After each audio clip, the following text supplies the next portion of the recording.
Good afternoon, and thank you again for joining me.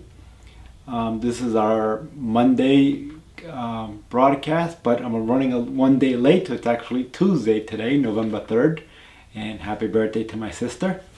Today's message or topic is very simple, and I think it's something that we all go through. And the idea of this topic today is about the things that we do, the things that we say to please others. And that is a big problem in our society, I believe, today. Is everybody's trying to please someone. At work, you try to please your boss. At service, you try to please your customer.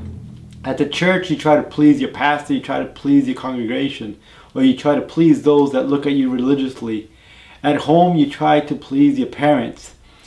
And we all have different ideas, right? We all have different beliefs, and we need to somehow work together, and we strive and we work so hard daily to try to please someone, try to please somebody else, try to get somebody else's approval for what we believe, get somebody's approval for what we don't believe.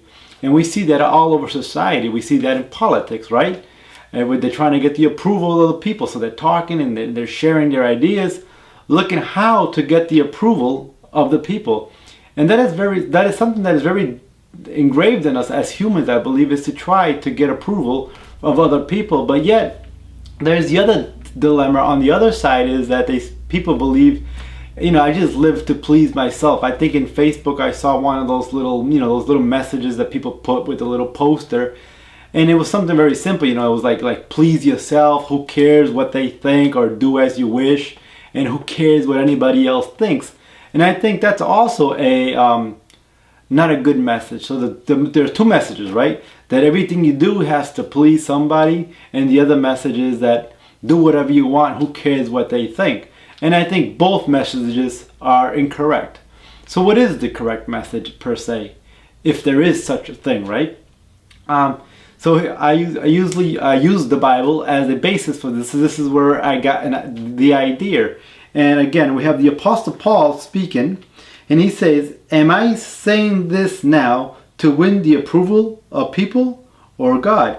Other version says, "For am I now seeking the favor of men or of God?" Or other versions may say, "Am I trying to persuade man, or am I trying to persuade God?" So again, the question comes out. What are you doing? What are you saying? And who are you trying to please? So he goes again. Am I saying this now to win the approval of people or God?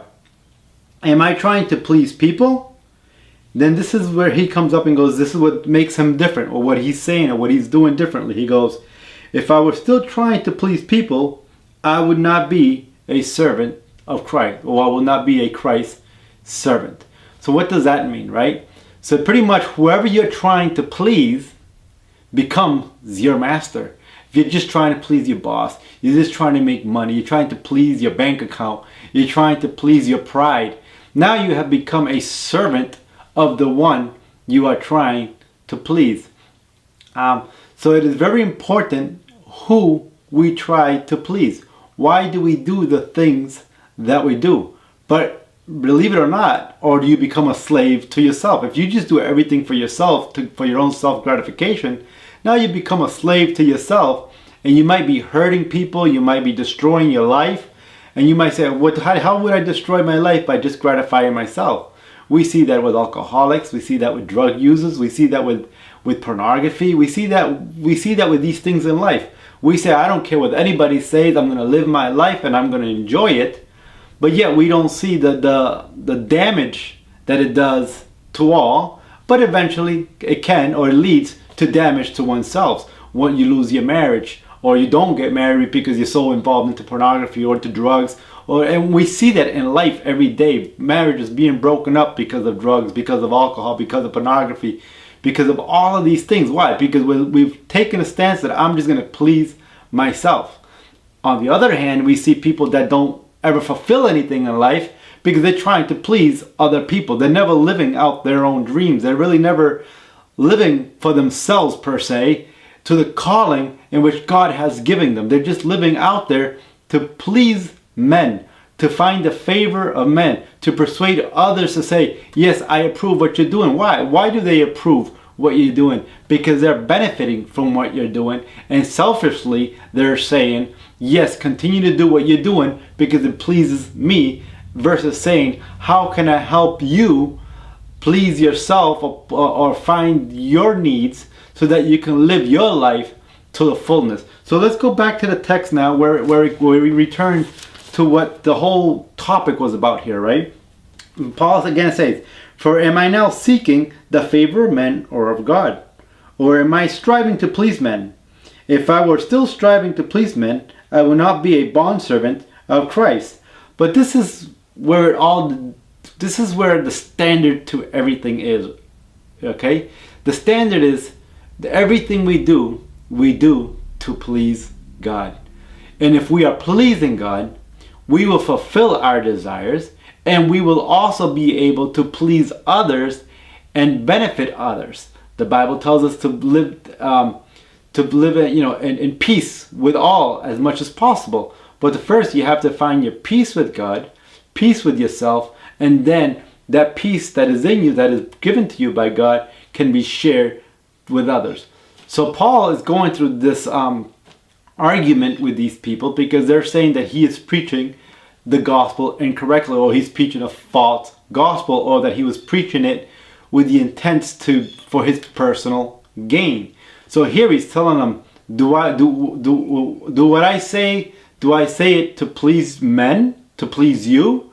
He comes up and says, no, I don't. What I do and what I say, I do to please God. And this is what I like what he says. He goes, for I would have you know, brethren, that the gospel which was preached by me is not according to man. Again, God puts a dream in your heart. God puts a vision in your heart.